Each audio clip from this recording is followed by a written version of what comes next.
El bosque del eco. El pequeño pueblo de las brumas estaba sumido en una atmósfera de miedo y misterio. Sus habitantes vivían bajo la sombra de un bosque que parecía tener vida propia, conocido como el bosque del eco. Marcos, un experto en casos paranormales, había escuchado historias de este lugar durante años.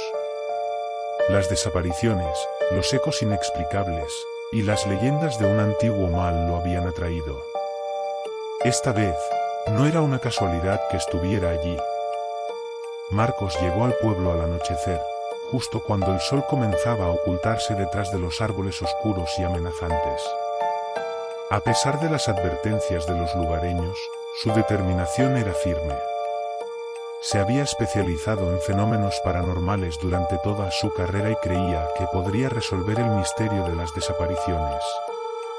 Según su hipótesis, las personas se perdían o caían en algún lugar del bosque del que no podían regresar. Esa noche, se alojó en una pequeña posada y habló con varios habitantes.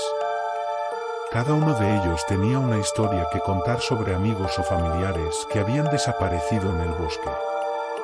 Una anciana, con la voz temblorosa, le habló de los ecos que repetían los gritos de ayuda de los desaparecidos.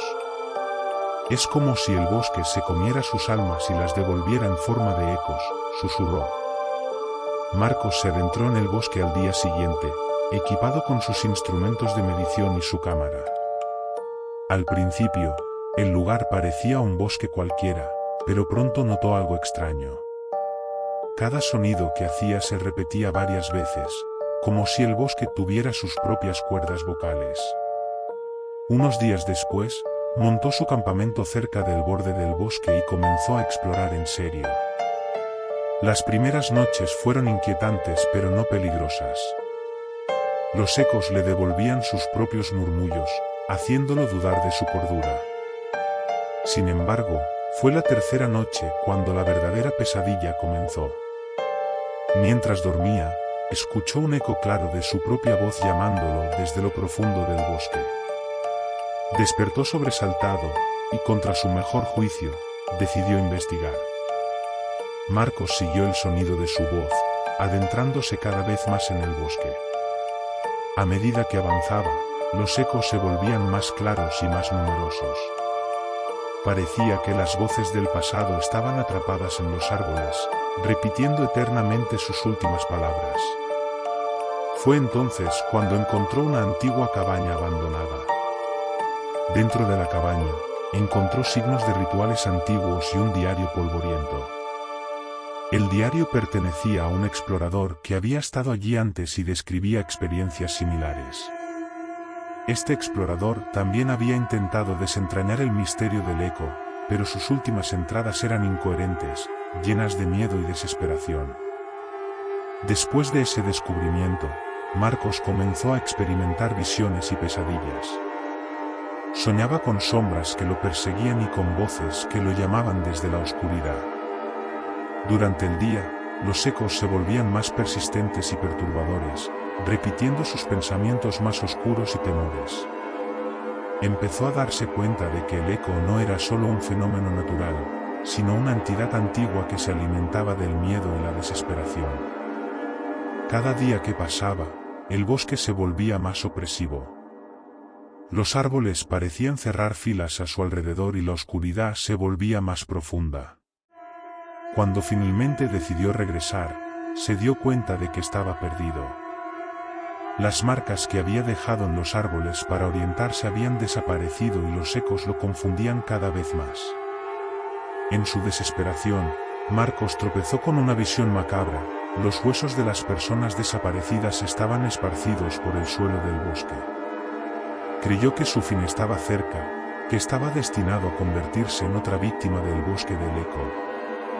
Sin embargo, en el momento de mayor desesperanza, encontró a dos supervivientes, Elena y Ricardo. Elena y Ricardo habían estado viviendo en el bosque durante meses, evitando al eco y buscando una forma de derrotarlo. Habían leído el diario del explorador anterior y habían descubierto que la entidad podía ser enfrentada y sellada con un antiguo ritual. Juntos, comenzaron a preparar el ritual, sabiendo que era su única oportunidad de escapar con vida. El ritual requería enfrentarse a la entidad en el corazón del bosque, un lugar donde los ecos eran más fuertes y más perturbadores. Marcos, Elena y Ricardo avanzaron con cautela, luchando contra el miedo que los invadía. Las voces se volvían más ensordecedoras y las sombras parecían cobrar vida. En el clímax de su lucha, Marcos enfrentó sus peores miedos. Las visiones de su pasado y las voces de sus fracasos lo atacaron sin piedad. Sin embargo, con la ayuda de Elena y Ricardo, lograron completar el ritual justo antes de que la entidad los consumiera. Un silencio sepulcral envolvió el bosque, seguido de un grito desgarrador que se desvaneció en la nada. El bosque parecía cambiar a su alrededor.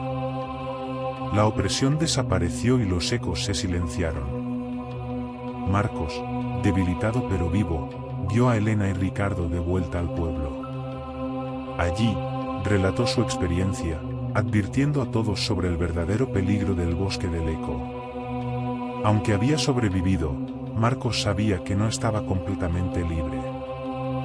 Las voces aún resonaban en su mente, un recordatorio constante de la entidad que había enfrentado. Elena y Ricardo también sabían que su lucha no había terminado. El bosque era un lugar de poder antiguo y malevolente, y aunque habían sellado al eco, siempre existiría la posibilidad de que alguien, algún día, lo despertara de nuevo. Marcos se ha dado cuenta de que tiene que tener más cuidado en sus expediciones, porque casi siempre son casos de esquizofrenia, supersticiones, personas que están locas, casos con una explicación razonable, pero algunas veces hay cosas que no son para nada de este mundo.